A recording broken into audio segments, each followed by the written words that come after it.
The evil dead 1981 Hindi कहानी की शुरुआत होती है 5 दोस्तों से। ऐश विलियम्स, ऐश, उसकी गर्लफ्रेंड लिंडा, उसकी बहन चेरिल और उनके दोस्त स्कॉट और शेली, जो जंगल के बीच में एक दूरस्थ केबिन में छुट्टियां मनाने जाते हैं।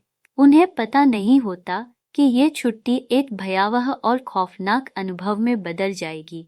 जब ये लोग केबिन में पहुंचते हैं तो केबिन बहुत पुराना और रहस्यमय लगता है, लेकिन शुरुआत में वे इस पर ध्यान नहीं देते और आराम से वक्त बिताने लगते हैं। कुछ समय बाद केबिन के बेसमेंट से अजीब सी आवाजें आती हैं। स्कॉट और ऐश जिज्ञासा के चलते बेसमेंट में जाते हैं, जहां उन्हें एक पुरानी किताब मिलती है जिसे नेक्रोनोमिकॉन कहा जाता है, और साथ ही एक टेप रिकॉर्डर भी मिलता है। टेप रिकॉर्डर में एक पुरानी रिकॉर्डिंग होती है जिसमें एक प्रोफेसर अपनी खोजों के बारे में बता रहा है।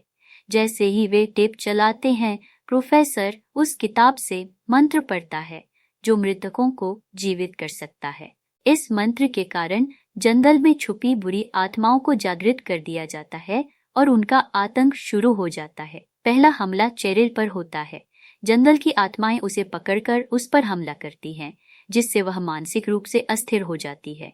वह अपने दोस्तों को चेतावनी देती है, लेकिन कोई उसकी बातों पर यकीन नहीं करता। धीरे धीरे एक एक करके सभी दोस्त इन बुरी आत्माओं के कब्जे में आने लगते हैं। वे लोग एक दूसरे पर हमला करने लगते हैं और हालात बेकाबू हो जाते हैं। ऐश, जो शुरू में इन घटनाओं से सहमा हुआ होता है, धीरे धीरे अपने दोस्तों से लड़ने के लिए मजबूर हो जाता है। वह पहले अपनी बहन चेरिल को रोकता है, जो अब एक डेडाइट दुष्ट आत्मा बन चुकी है। इसके बाद एक एक करके लिंडा, स्कॉट और शेली भी इन आत्माओं के नियंत्रण में आ जाते हैं और ऐश को उन्हें भी खत्म करना पड़ता है। कहानी के अंत में ऐश अकेला रह जाता है। पूरी रात बुरी आत्माओं से जूझने के बाद सुबह की रोशनी से सब कुछ शांत हो जाता है।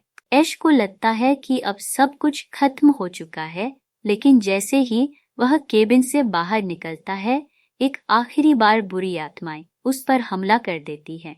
फिल्म एक रहस्यमय मोड़ पर खत्म होती है, जिससे दर्शकों को आगे की कहानी की प्रतीक्षा रहती है।